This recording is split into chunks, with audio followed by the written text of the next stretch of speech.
Okay, I can't believe I'm saying this, but I have read 20 books this month. That is not normal for me. I'm going to put them here and I'm going to tell you about them, and I'm going to do a bit of a stats roundup. This is my January wrap up. I didn't think I'd be doing something like this, but I think this is the best way to keep on top of my Project TBR and my Clear the Kindle and all the books that I'm trying to read off of my own shelves. I think this is the best way, doing monthly wrap-ups, so buckle up. I've made my notes, so I have read 20 books, but that does not mean that there are 20 books down off of my Project TBR, so I will explain what we have. First of all, I want to go through some of my best books and my worst. Should we start with worst? Okay, we'll start with worst. Let's go with that. So I read Edging by Eric Nichols or something like that. This was an ARC that I was provided through NetGalley. This was just really poorly written, so it had a really interesting premise. The idea is it's one moment in time, a guy who has a porn addiction has a heart attack in the middle of a session and he collapses, and his wife and children are due home any moment, and it's supposed to be an exploration of shame and addiction, and I thought that could be so powerful and so interesting, but it was just so horribly written. I couldn't stand it. So there was that one. And then the other one was this non-fiction. It's called The Cultivated Wilderness, or What is Landscape by Paul Shepherd. I have this because I'm studying landscape history, and this sounded really interesting in that it's supposedly about how there is no more wilderness anymore. Like, it's all shaped by humans, even where we're just trying to protect an area of wilderness, such as American national parks, which are big landscapes that supposedly aren't touched by humans, but really it is our intervention that is preserving them. Like, it's all those sorts of political, cultural, social ideas. But what I couldn't stand about this is there was so much racism in it. Like, there was no need for any of it. And the first time it came up, it was so subtle that I was like, was that racist, or have I just misunderstood what he was trying to say? Like, in the introduction, he's just going down this hill in Switzerland and he comes across a person of colour, and even though they can't communicate with each other because there's a language barrier, he says that this man smiled at him as if he wants to be punched in the face. And so I was like, that's an odd thing to say. Don't really know why that was necessary. And then later on, like, there was all these other things. Like, he starts describing this really ugly woman who's in a conference that he's at, asking a question, and then of course her skin was the colour of burnt wood. And I was like, was there any reason why you had to tell us the colour of her skin, or the fact that she was ugly? Why couldn't you just tell us what the question was that she asked? It was probably a very interesting question, but it was littered with these like weird racist comments that just were completely unnecessary. So really hated that. Do not recommend. I will be getting rid of it. So then let's move on to something nice. So let's talk about my favourite books. So there's quite a few. I'm going to start with this one on top. Fear and the Last Snowdeer. I bought this for my eldest for us to read together. No,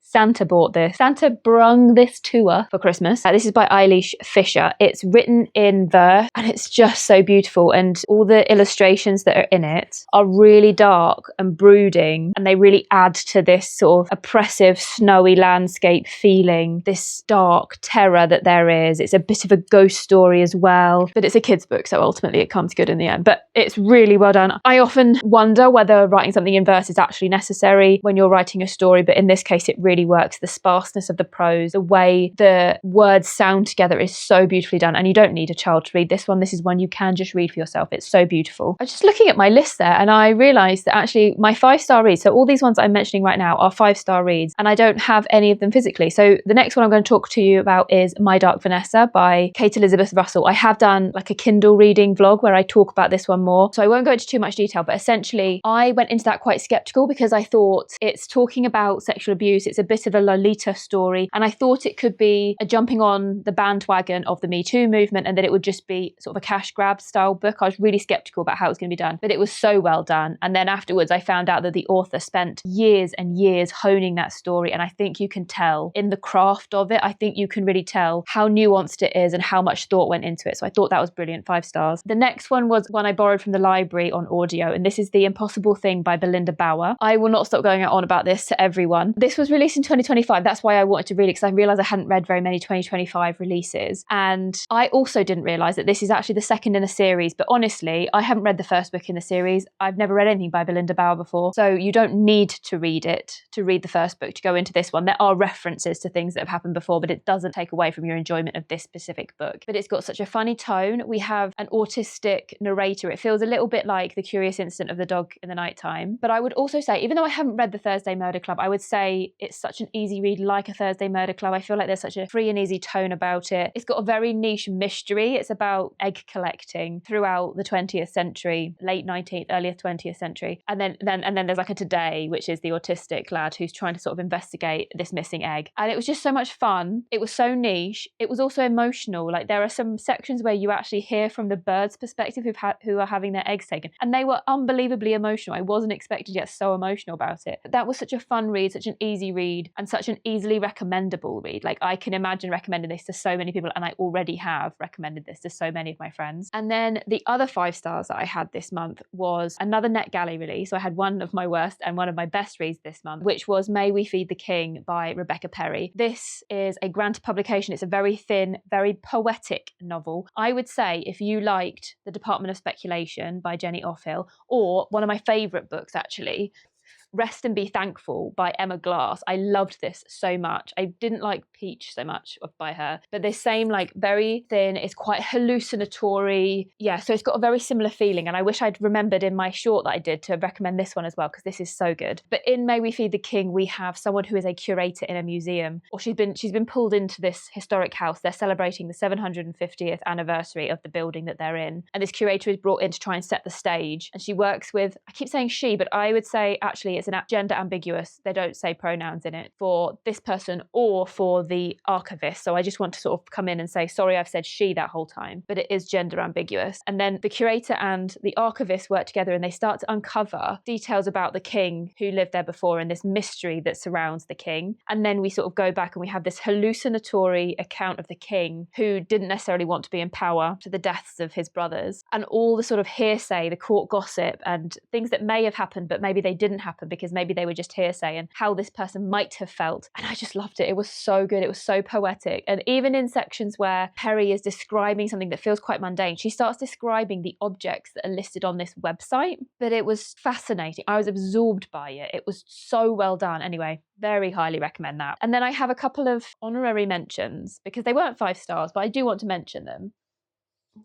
First of all, Dreamwork by Mary Oliver. This is a collection of poetry. I have got a vlog coming out where I talk more about this, but I've not had a collection of poetry where I've liked as much of it as I liked the number of poems in this. Usually I find I like 1 or 2 poems out of a collection. I don't often find that I like so much of it, but this one I gave a 4 star because I like so much of that one. Femina by Janina Ramirez. I study the medieval into the early modern period, largely in literature and history. And so this is a new history of the Middle Ages through the women written out of it. So this is non-fiction.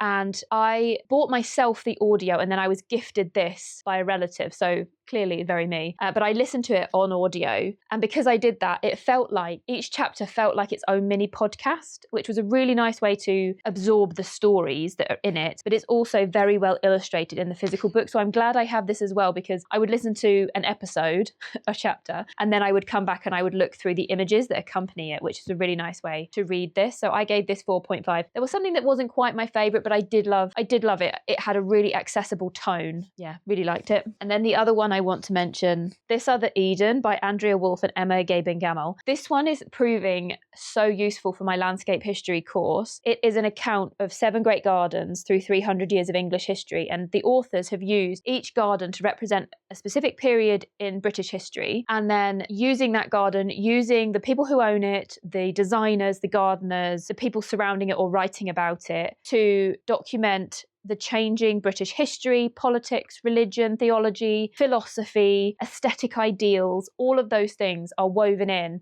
to each chapter. Didn't get a 5-star because it's so dense. Like, it felt quite of a drudge to read it, but the amount that I have learnt from this is incredible. And as I say, for my landscape history course, it wasn't recommended reading. I just found this book and thought I'd read it. This has informed every single assessment that I've done so far and every one that I'm planning to do. There is a chapter in this that correlates to each of the things that I'm doing and my thought processes to do with it. So it's proved invaluable. So if you're interested in British history or landscape history or anything, this is a really good one. So before we talk about stats and my goals, let's talk about Project TBR 0 and how this has stacked up for that. So I started 2026 with 404 books on my physical shelves to read. I realised that I made one error. I miscounted by 1, so we can deduct that, so 403. I then read 10 books from my physical shelves, and I've added 2. I'll tell you about those in a minute. So I now have a total of 395 books going into February. The 2 books were ones I was given by friends, so very kind of them. The first one, Genesis by Sebastião Salgado. I have a few books related to his work. He's a photographer, very much concerned about the climate, about migration. And this is one that's basically his photography, whereas some of the other ones I have are essays and things about his work. But yeah, so I have this one from a friend.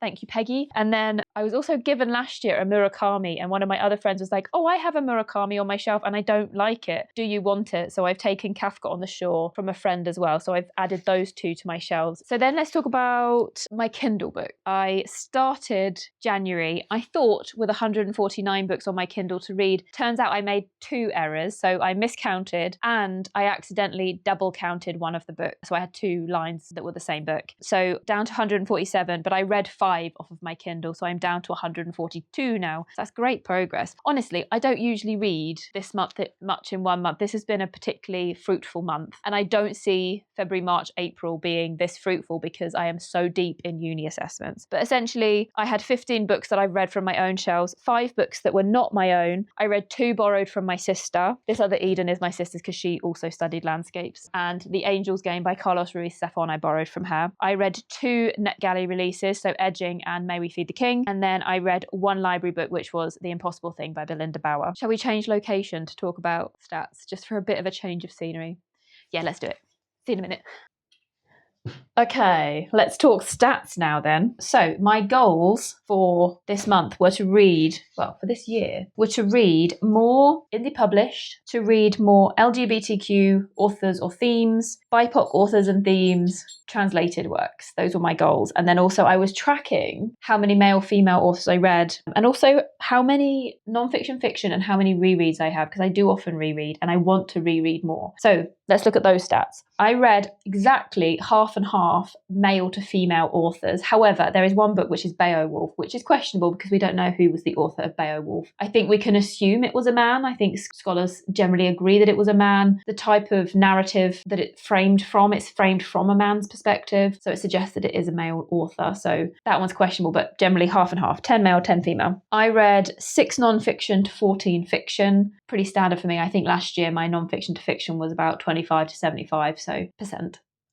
So indie published, this is the one I did the best on. I got 8 out of my 20 books were indie published books. I read 5 that were LGBTQ themes or authors, and I read 5 that were BIPOC themes or authors of the 20 books that I read this month. And then I read 2 translated, and those translated were The Angel's Game by Carlos Ruiz Zafón, which was translated from Spanish, and Beowulf, which is translated from Old English. And I had no rereads this month, so I haven't made any progress with wanting to reread some of the books on my shelves, but I think I'm allowing myself that because I'm in such an intense period of university, so it's fine. It's fine. I definitely don't expect to read 20 books in February. I don't make TBR videos and I don't set myself TBRs. There are some books that I'm expecting to read this month. There are 3 that I'm reading for TBR spin because I'm doing 2024, 2025 and 2026 TBR spin this year, and I know already what those books are. You will find out when I put out the video about the books I'm reading. I'm also finishing off a vlog, so there's another fiction book that's coming for that. But if you want to see the sorts of books that I'm reading, I mean, right in this moment, I'm reading the Book of Revelation from the Bible because we're studying that for medieval literature. I'm reading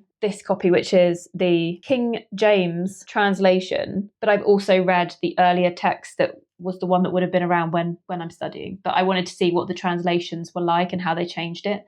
I'm currently reading The Decameron by Giovanni Boccaccio. Again, medieval literature. This one I'm reading for myself. It's not necessarily set text, but I might write about this. I'm expecting this to take me a really long time. I have on my list Medieval Bodies by Jack Hartnell and The Book of Legendary Lands by Umberto Eco, and a few others, like, what else do I have over here? I have Reading the Bible with Horror, again for the medieval. we're looking at monsters and apocalypse style narratives. But yeah, so those are the sorts of things I'm reading and I'm thinking about. I'm also listening to Dark Brilliance by somebody, I will have it here because I can't remember what the name is of that author. I'm listening to that on audio. And I've got from the library The List of Suspicious Things by Jenny Godfrey, something like that, which I own physically, but it was also available on the library Libby app. So reading that one as well. So thank you. Those are my plans for February. Those are my January stats. And I hope to see you in the next one. I hope you like these videos.